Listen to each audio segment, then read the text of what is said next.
Welcome to my channel, Brainies. Today we are going to discuss about the topic, the synergy patterns after stroke. Let us just discuss about the synergy patterns of the flexor and extensor synergy of the upper limb and lower limb as well. What is a synergy? The colloquial term, English term synergy means it is the combined power of a group of things when done together, which is greater than the total power achieved by each and every muscle or each and every thing that has been working separately. So synergy in stroke, which indicates what?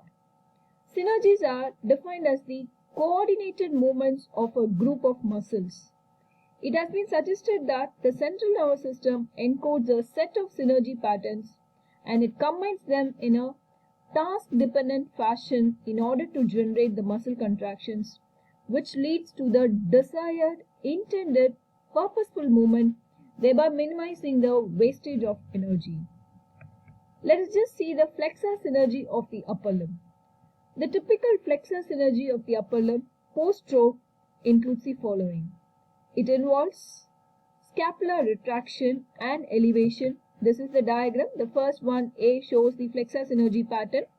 It is, you could see the scapular retraction and elevation, and it is shoulder abduction and external rotation. You could see that. And it is elbow in flexed position, forearm in supination, and wrist and finger goes for flexion. This is a typical flexor synergy pattern of the upper limb. So the next one, the diagram B, shows the extensor synergy pattern of the upper limb. So by contrary to the first one, the flexor synergy, the typical extensor synergy of the upper limb post-stroke includes scapular protraction and depression, which is in contrary to the previous one. Scapular goes for depression and you could see the protraction. And shoulder goes for adduction and internal rotation. Elbow, here it is in extended position. And forearm, it is in pronation, and wrist and finger extension or flexion. This is the extensor synergy pattern of the upper limb. Let us move on to the synergy patterns of the lower limb. The typical flexor synergy of the lower limb post-stroke includes the following. This is the diagram. The diagram A represents the flexor synergy pattern of the lower limb, and the diagram B represents the extensor synergy pattern of the lower limb.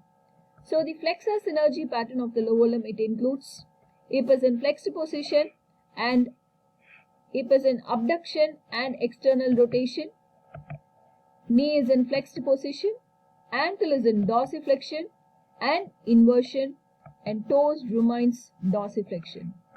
Could correlate it. Hip is in flexion, abduction and external rotation, knee goes for flexion, ankle is in dorsiflexion and inversion, and toes goes for dorsiflexion.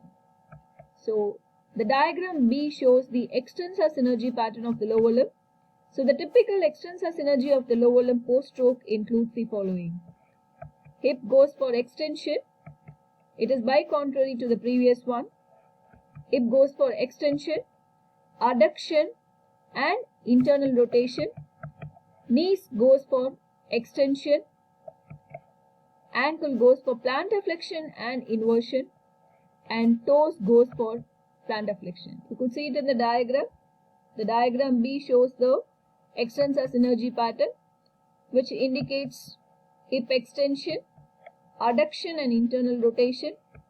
Knees goes for extension, ankle goes for plantar flexion and inversion, and toes goes for plantar flexion. So that's it with the flexor and extensor synergy pattern of the upper limb and lower limb. Thanks for watching. Meet you all in next video. Kindly support by subscribing and sharing. Thank you once again.